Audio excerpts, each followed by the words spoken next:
Praise the Lord. ఈరోజు August 11వ తేదీ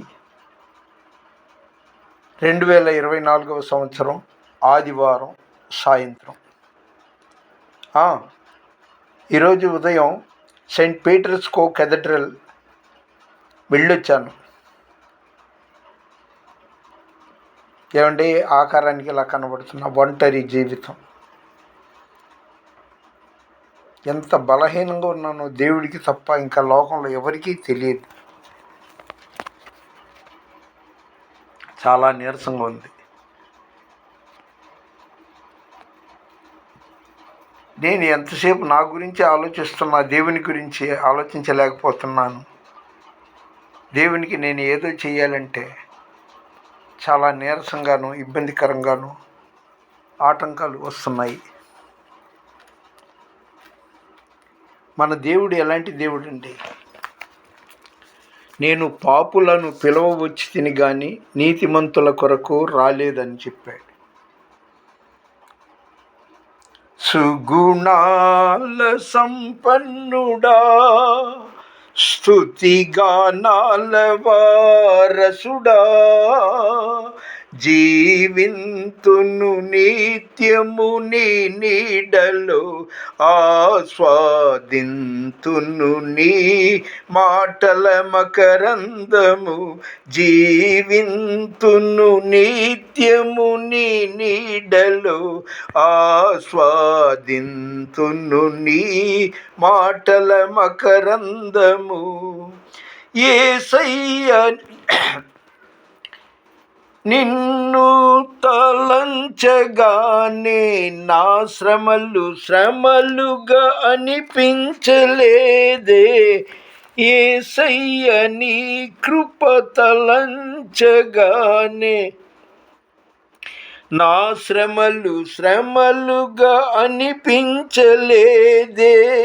నీవు నాకిచ్చే మహిమ ఎదుట ఇది ఎన్నదగినది కాదే.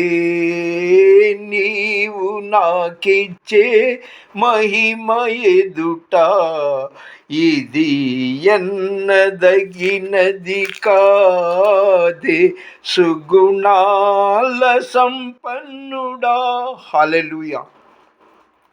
దేవునికి ప్రియమైన వారలారా, దిగితే లోతు తెలుస్తుంది, తింటే రుచి తెలుస్తుంది, వింటే విశ్వాసం కలుగుతుంది. జీవితంలో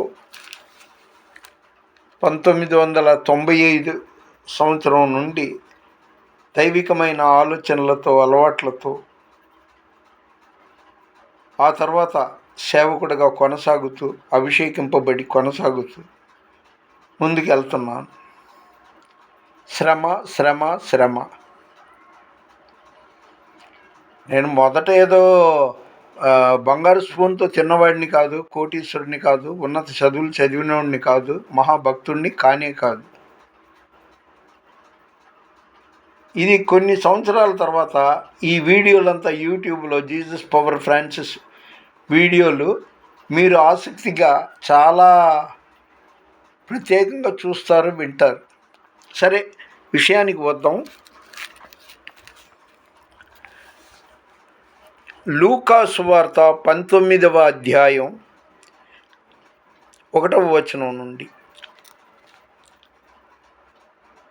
ఆయన సంచరించుచు యెరికో పట్టణములో ప్రవేశించి, యెరికో పట్టణం అంటే తెలుసు కదండి, యెరికో గోడలు కూలిపోయాను. విడమర్చి చెప్పాలంటే చాలా సమయం అవుతుంది కాబట్టి క్లుప్తంగా యెరికో గురించి మీకు తెలుసు. దాని గుండా పోవుచుండెను. అదిగో, సుంకపు గుత్తదారుడను ధనవంతుడునైన జక్కయ్య అను పేరు గల ఒకడు యేసు ఎవరో అని చూడగోరెను గాని పొట్టివాడైనందున జనుల గుంపు కూడి ఉండుట వలన చూడలేకపోయాను. అప్పుడు యేసు ఆ త్రోవన రానై ఉండెను. గనుక అతడు ముందుగా పరిగెత్తి ఆయనను చూచుటకు ఒక మేడి చెట్టెక్కెను.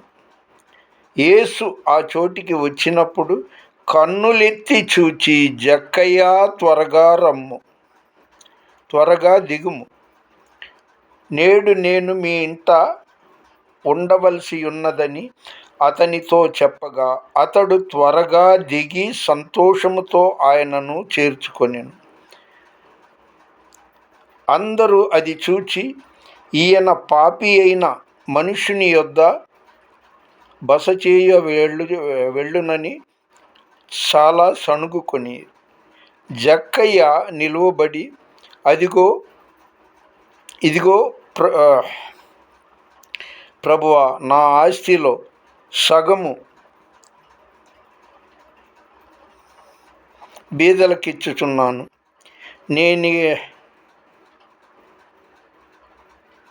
నేనెవని యొద్ద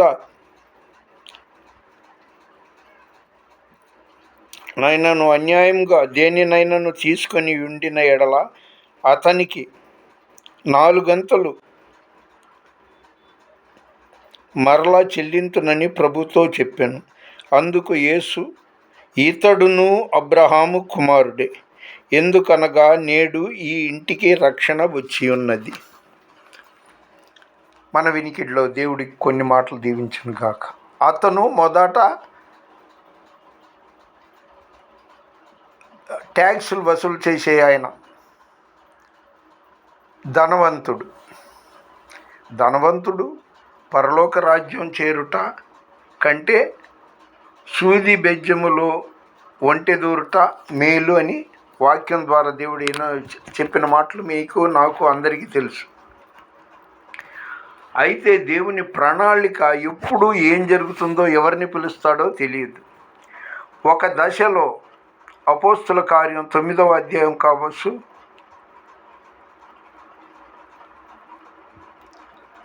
సౌలా అంటే పాపాత్ముడైన క్రైస్తవుల్ని హింసించిన సౌలును పిలిచాడు. ఆ తర్వాత మనకి మిగతా అంతా తెలిసిందే. పౌలుగా మార్చబడి ప్రభువు కోసం అతను ఎన్ని విధాలుగా శ్రమపడి ఆయనకు సాక్షిగా ఉన్నాడో మనందరికీ తెలిసే. అలాగే ఈ జక్కయ్య ఎవరి దగ్గర అన్యాయంగా ఎంత తీసుకున్నానో అంతకు 4 ఇస్తానన్నాడు. ప్రభువు అతని హృదయంలో, అతని మనసులో, అతని ఇంటిలో ప్రవేశించగానే అతని బుద్ధి మారిపోయింది. మార్పు కావాలి మనలో.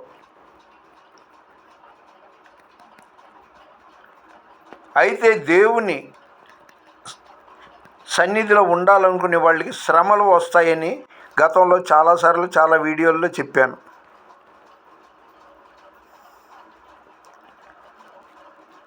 ఆ శ్రమలు మనం తట్టుకొని ముందుకెళ్తే ఆశీర్వాదకరం.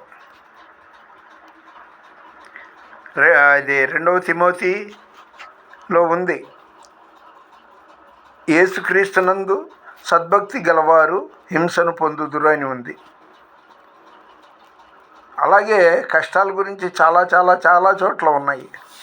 కష్టాలు ఉంటాయి. అయితే మనల్ని కాపాడేవాడు కొనకడు, నిద్రపోడు. అది ఒక పరీక్ష. ఒక విద్యార్థి 2వ తరగతి 3వ తరగతి అలాగ అంచెలంచెలుగా ప్రతి పరీక్షలో ఉత్తీర్ణుడైతే కానీ అతను డిగ్రీకి చేరతాడు. అలాగే మన జీవితంలో నిజ క్రైస్తవుడిగా ఉండాలంటే మనం ఫిల్టర్ చేయబడాలి. మరి ఎరికో అంటే పాపానికి సాదృశ్యం. ఆ పట్టణాన్ని మళ్ళీ ఎవరు కట్టలేదు, కట్టరు కూడా.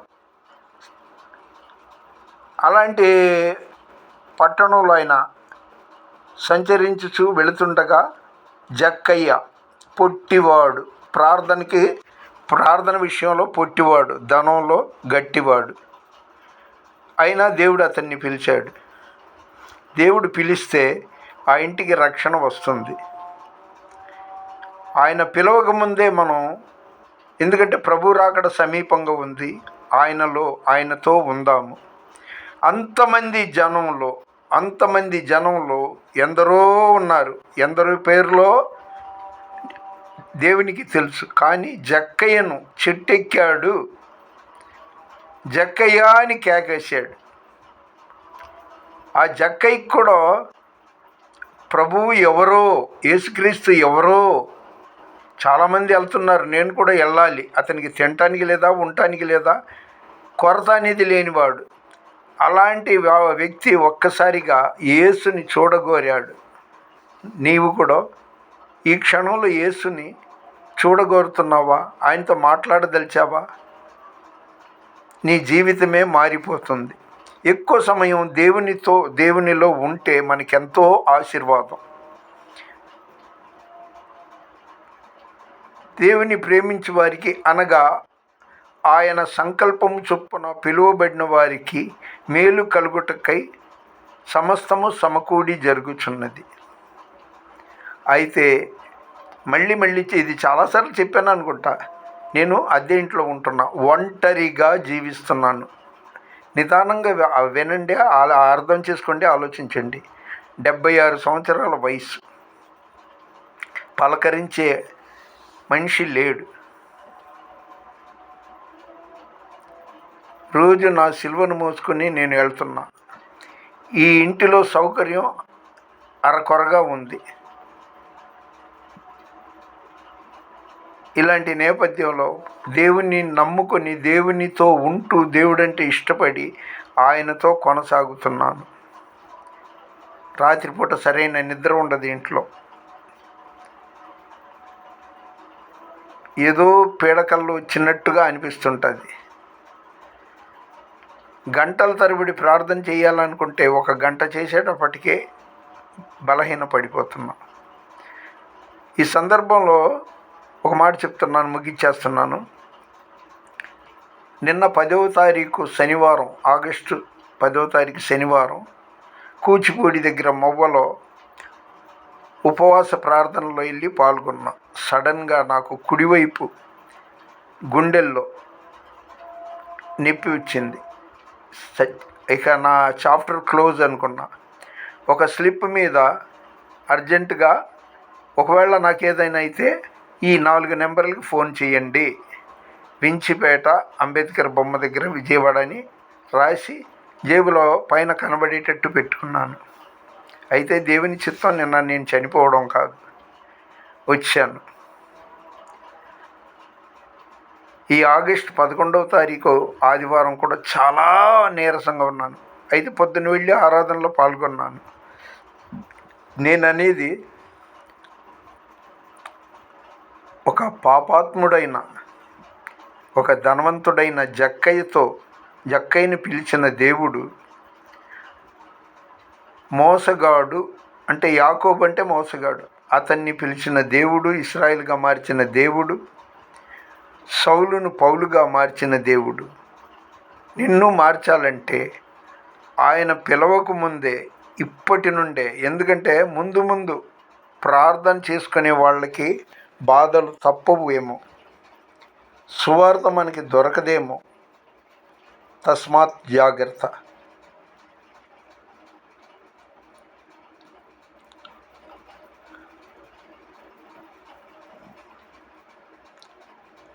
జనంలో ఆయన్ని చూడగలనో లేదో అని తపన అతనిలో ఉంది జక్కయ్యకి. అలాంటి తపన మనందరిలో ఉండాలి. యేసు మనలో ఉన్నాడనేది మర్చిపోవద్దు, మనతో ఉన్నాడు అనేది మర్చిపోకండి. ఆయనను పొద్దున్నే లేవగానే, నా మట్టుకు నేను ఉదయం 5 గంటలకి అలారం పెట్టుకొని, ఇదివరకు 4 గంటలకు పెట్టుకునేవాడిని, వయోభారం వల్ల 5ంటికి లేచి మొట్టమొదట వాగ్దానాలు చూసుకొని, ఆ తర్వాత 103వ కీర్తన మొత్తం చదువుతా, ఆ తర్వాత 23వ కీర్తన మొత్తం చదువుతాను, ఆ తర్వాత 27వ కీర్తన మొత్తం చదువుతా, ఆ తర్వాత దినవారి వాక్యాలని బైబిల్ గ్రంథంలో చదువుకొని ప్రార్థన చేసుకుంటా. క్రమశిక్షణ అనేది ఉంటే మనకి చాలా మంచిదండి. ప్రభు రాకడ సమీపంగా ఉంది. చాలా చెప్పాలని ఉంది, కానీ మాట్లాడే కొద్దీ మాటలు ఎక్కువ వస్తుంటాయి, గొరిగే కొద్దీ గడ్డం పెరుగుతూనే ఉంటుంది. కాబట్టి ముగిస్తున్నాను. సిలువే నాకు శరణము, నాకు రక్షణము, సిలువే నాకు శరణము, నాకు రక్షణము. ఆ సిలువలో ప్రభు చావొందెను, పారెను రక్తము ధారలాయెను.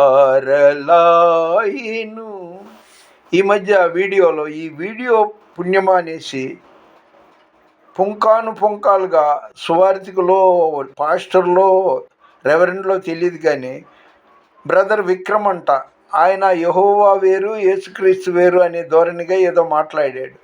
నేనంటాను యెహోవాయే యేసుక్రీస్తు, యేసుక్రీస్తే పరిశుద్ధాత్ముడు, ఆయనే త్రియేక దేవుడు. ఓపిక ఉంటే, దేవుని యందు శ్రద్ధ ఉంటే బైబిల్ చదువు. తీతు 2:13, అదేవిధంగా కీర్తన 93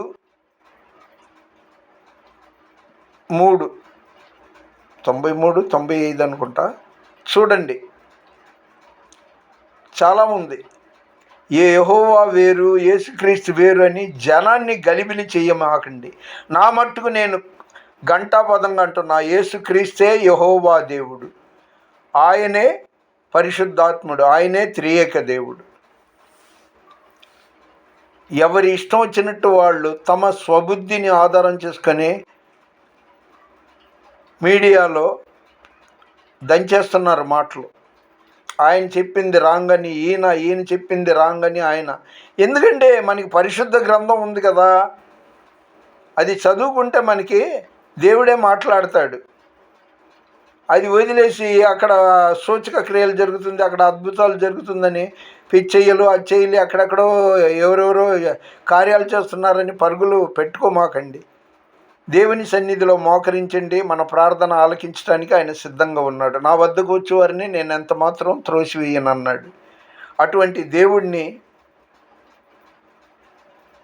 విరిగి నలిగిన హృదయంతో నువ్వు ప్రార్థన చేస్తే ఖచ్చితంగా నీ కోరికలు నెరవేర్చుద్ది. ఒక్కోసారి లేట్ అవుద్ది, కానీ కంగారు పడమాకండి, కలవరపడమాకండి. ఆయన మన వెంటనే మనకు వెన్నంటి ఉన్న దేవుడు యేసుక్రీస్తు ప్రభువు. యేసు యేసు యేసు యేసు గొప్ప దేవుడు. దయచేసి అక్కడ సూచక క్రియలు చేస్తున్నాడంట ఒక పాస్టర్ గారు, ఇక్కడ అద్భుతాలు జరుగుతుందంట, ఆయన చెప్పింది కరెక్ట్ అంట అనుకుంటూ పరుగులు తీయమాకండి. బైబిల్ చదువుకోండి, చర్చికి వెళ్ళండి, వ్యక్తిగతంగా ప్రార్థనలు చేసుకోండి. నిన్ను వల్లే నీ పొరుగువాడిని ప్రేమించండి. దేవుడు మన వినికిడిలో ఈ కొన్ని మాటలు దీవించునుగాక. దయచేసి ప్లీజ్ కైండ్లీ ఇది సబ్స్క్రైబ్ చేయండి, లైక్ చేయండి, షేర్ చేయండి.